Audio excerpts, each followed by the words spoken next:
สบายดีพี่น้องมากินเส้นร่อนเลยพี่น้องเด้อนี่เส้นร่อนพี่น้องเลยมาโตกินข้าวกับปิ้งปลาทูเด้ออย่าเฮ็ดฮะเด้อย่าเฮ็ดแม่เว้าค่ะเลยก็อาบน้ำเลยมาเลยเด้อคนเด้อ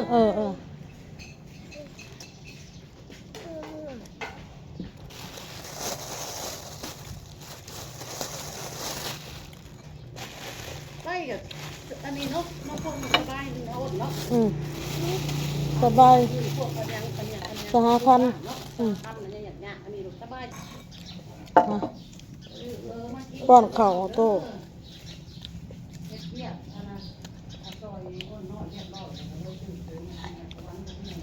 นี่น่ากินเพิ่มเนาะ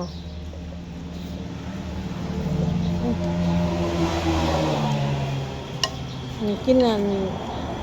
ยังเส้นร่อนพี่น้องเลย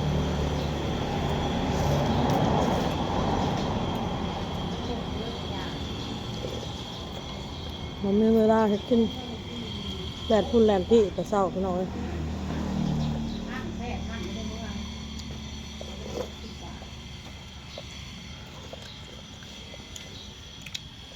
70เลย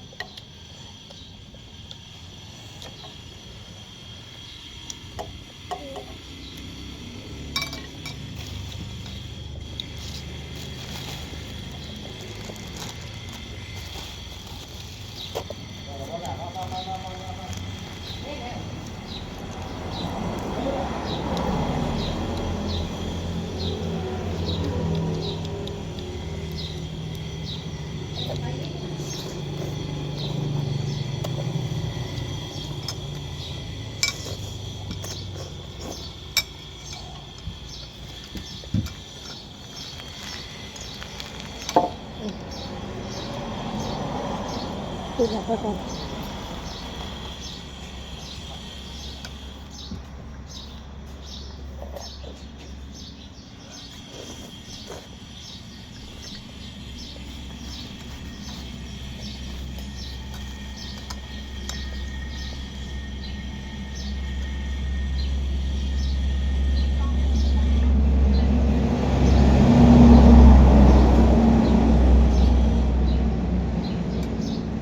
ห้าม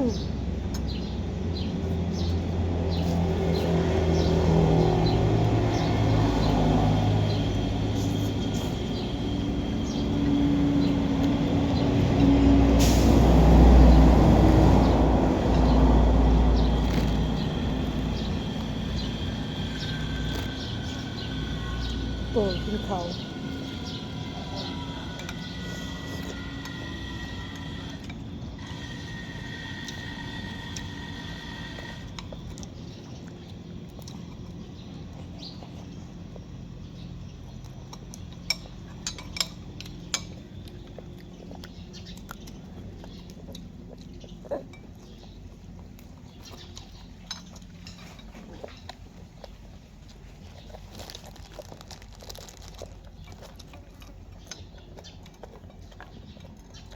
มันจะไปเวียกต่อพี่น้องเลย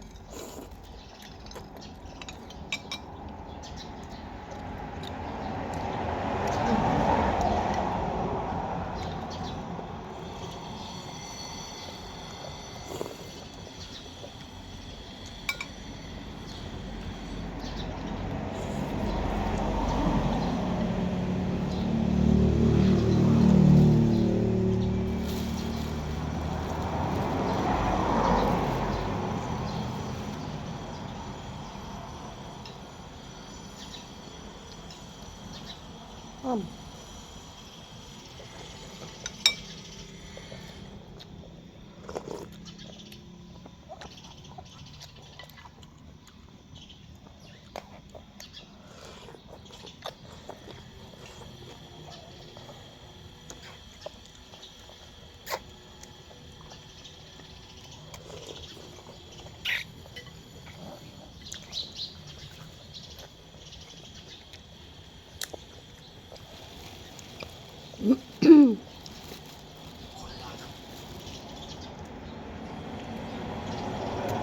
ถามนะห้าม ไปเบิ่งหมอไปเบิ่งแต่ปีกายนี่แหละพี่น้องเลยเพิ่นท่วงให้เฮ็ดเนาะแก่ลาหูดำแล้วปีนี้กลับไปเฮ็ดอีกบ่ได้เฮ็ดปีกายนี่นะปีนี้ล่ะกลับไปเบิ่งอีกแล้วเพิ่นยังท่วงอยู่ยังให้เฮ็ดอยู่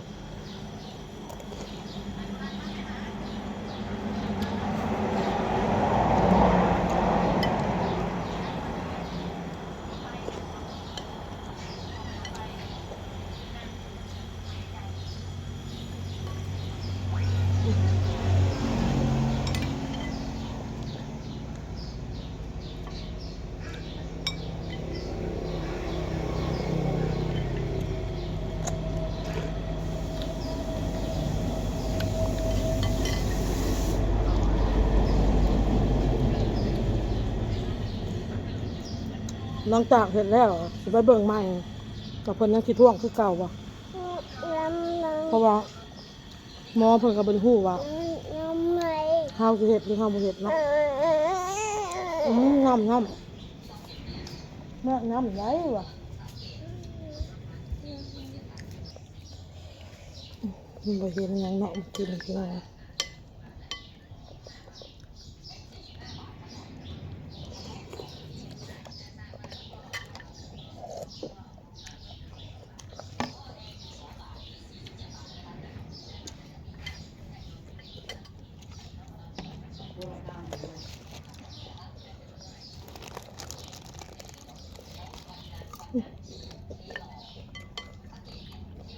มันถอดน้อยกินเพ้อพี่น้องเพิ่นไปเฮ็ดติดเพิ่นเด้อ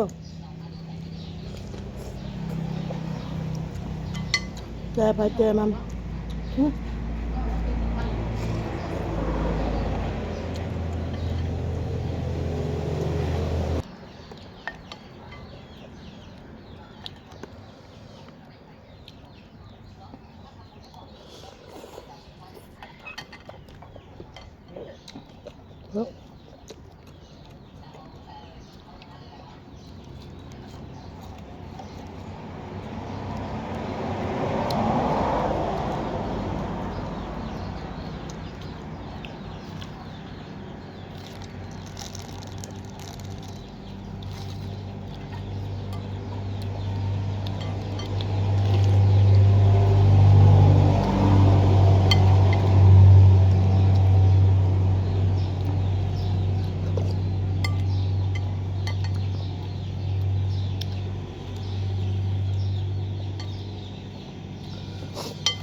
หมอดูหมอเดาเนาะพี่น้องเพิ่นว่าหมอดูหมอเดาเบิ่งแล้วก็อย่าลบหลู่ฮู้แล้วก็อย่างมงายเพิ่นว่า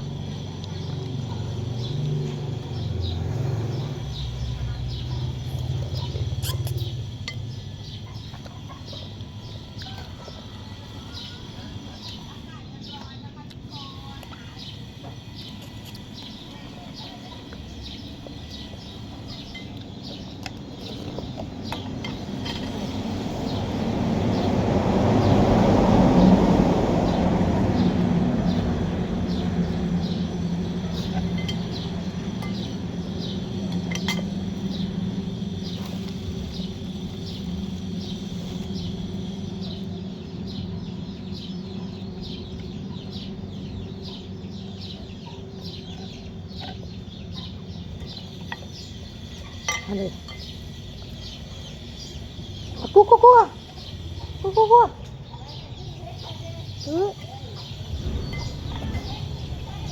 เฮ็ดหยังแหละเฮ็ดหยัง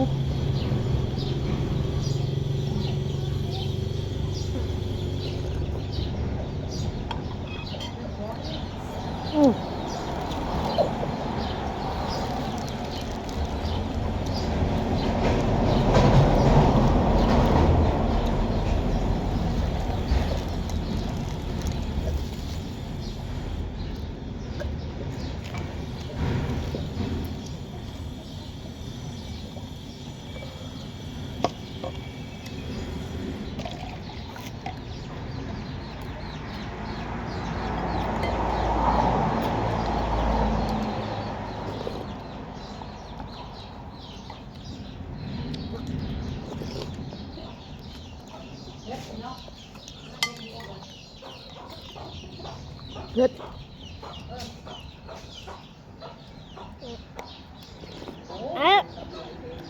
ลาไปเด้อ ลาไปกันละทางนี้กันละ มันเห็นแต่หัวเนาะ นั่นแหละกองหลัง มันไหลอยู่มัน